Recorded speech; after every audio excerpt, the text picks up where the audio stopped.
और इस बीच बड़ी खबर आपको दे दें, यूक्रेनी सेना के होवित्जर्स पर ड्रोन से हमला किया गया है। रूसी रक्षा मंत्रालय ने जारी किया है वीडियो। यूक्रेनी हथियारों पर ड्रोन अटैक का ये वीडियो जारी किया गया है। तो यूक्रेनी सेना के जो होवित्जर्स हैं उन पर ड्रोन से हमला किया गया है और रूसी रक्षा मंत्रालय ने ये वीडियो जारी किया है। यूक्रेनी हथियारों पर ड्रोन अटैक का ये वीडियो, और जो ड्रोन अटैक हैं ये रूस की ओर से काफी किए जा रहे हैं और यही ड्रोन अटैक किया गया है यूक्रेनी सेना के होवित्जर्स पर।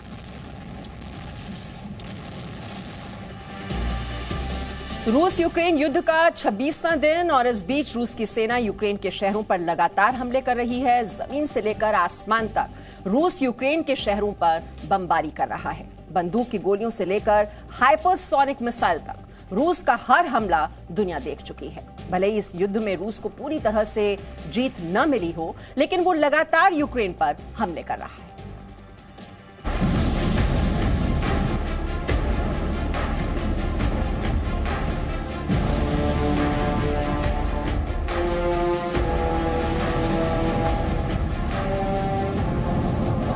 24 फरवरी से रूस ने यूक्रेन पर जो हमला किया है वो आज भी जारी रहने की उम्मीद है।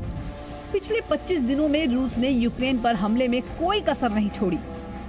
कीव पर रूस की बमबारी तो ऐसी हो रही है कि धमाके के बाद रात में भी दिन जैसी रोशनी हो जाती है।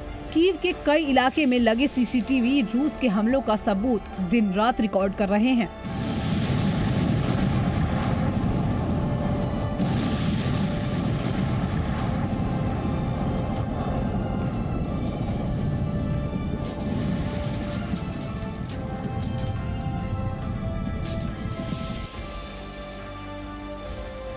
बात गोलियों से शुरू होकर अब हाइपरसोनिक मिसाइलों तक पहुंच गई है, क्योंकि रूस कीव पर कब्जे की इस जंग को जल्द से जल्द खत्म करना चाहता है।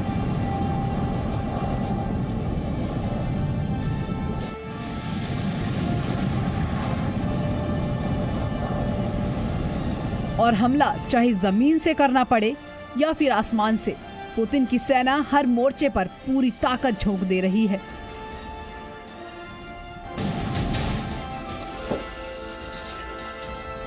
रूस ने यूक्रेन पर हमले की शुरुआत भले ही जमीन से की हो, लेकिन अब इस जंग में रूस का पूरा ध्यान आसमान से हमला करने पर है।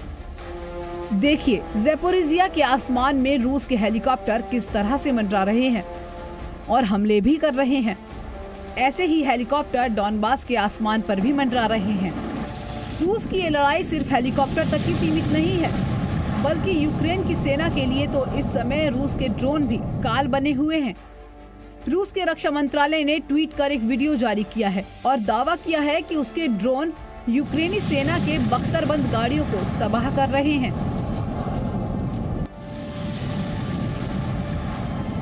इस युद्ध में फिलहाल यूक्रेन को जहां दूसरे देश हथियारों की मदद कर रहे हैं, वहीं अभी तक अकेले तबाही मचा रहे रूस को अब बड़ी मदद मिलने वाली है। और ये मदद यूक्रेन के लिए बड़ी मुसीबत हो सकती है। ये मुसीबत है सेना का ये काफिला। ये काफिला बेलारूस की सेना का है। यूक्रेन की सेना का दावा है कि रूस के हमले के साथ ही अब बेलारूस पश्चिम यूक्रेन के रास्ते उस पर हमले की योजना बना रहा है। सबूत के तौर पर यूक्रेन के रक्षा मंत्रालय ने ये वीडियो भी जारी कर दिया है। अब अगर रूस के साथ बेलारूस भी यूक्रेन में एंट्री करता है तो यूक्रेन की परेशानी काफी बढ़ सकती है। पर ऐसा ना हो कि अब तक रूस के सामने मजबूती से खड़ा यूक्रेन हथियार डाल दे। ब्यूरो रिपोर्ट, जी मीडिया।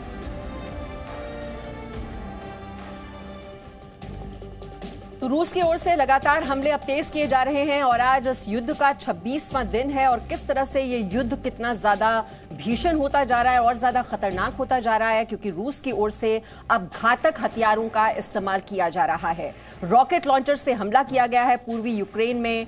खार्किव में यूक्रेनी सेना की ओर से फायरिंग की जा रही है टैंकों के सहारे। और वहीं चेर्निहिव की तस्वीर भी आप देख रहे हैं, किस तरह से धमाके के बाद भीषण तबाही और आग धधकती हुई दिखाई दे रही है। और कीव में भी अब तबाही का मंजर सबके सामने है। यूक्रेन के हर शहर में रूस की सेना तबाही के निशान छोड़ रही है। यूक्रेन पर रूस का हमला लगातार जारी है और इस बीच सुमी में अमोनिया लीक होने से अफरा तफरी मच गई है। अमोनिया लीक की जानकारी मिल रही है। आपको बता दें, यूक्रेन पर रूस की ओर से हमले लगातार जारी हैं और खबर यह मिल रही है कि सुमी में अमोनिया लीक हुआ है, जिसकी वजह से अफरा तफरी मच गई है। तो सुमी वो इलाका जहां पर पहले भी रूसी जो मिसाइल हैं और वो दागी जाती रही हैं और काफ़ी तबाही का मंजर, वहाँ की जो तस्वीरें हम आप तक पहुँचाते रहे हैं। लेकिन सबसे बड़ी खबर जो है वो ये है, अमोनिया लीक हुआ है वहाँ पर और उसकी वजह से अफरा तफरी का माहौल। अब इस अमोनिया लीक की वजह से अब इसका क्या असर होगा, ये अपने आप में एक बहुत बड़ी खबर है। अमोनिया लीक की जानकारी मिल रही है, इस पर और अपडेट्स भी हम आपको देंगे। अभी एक छोटे से ब्रेक के लिए हमें यहाँ पर रुकना होगा, फौरन लौटते हैं।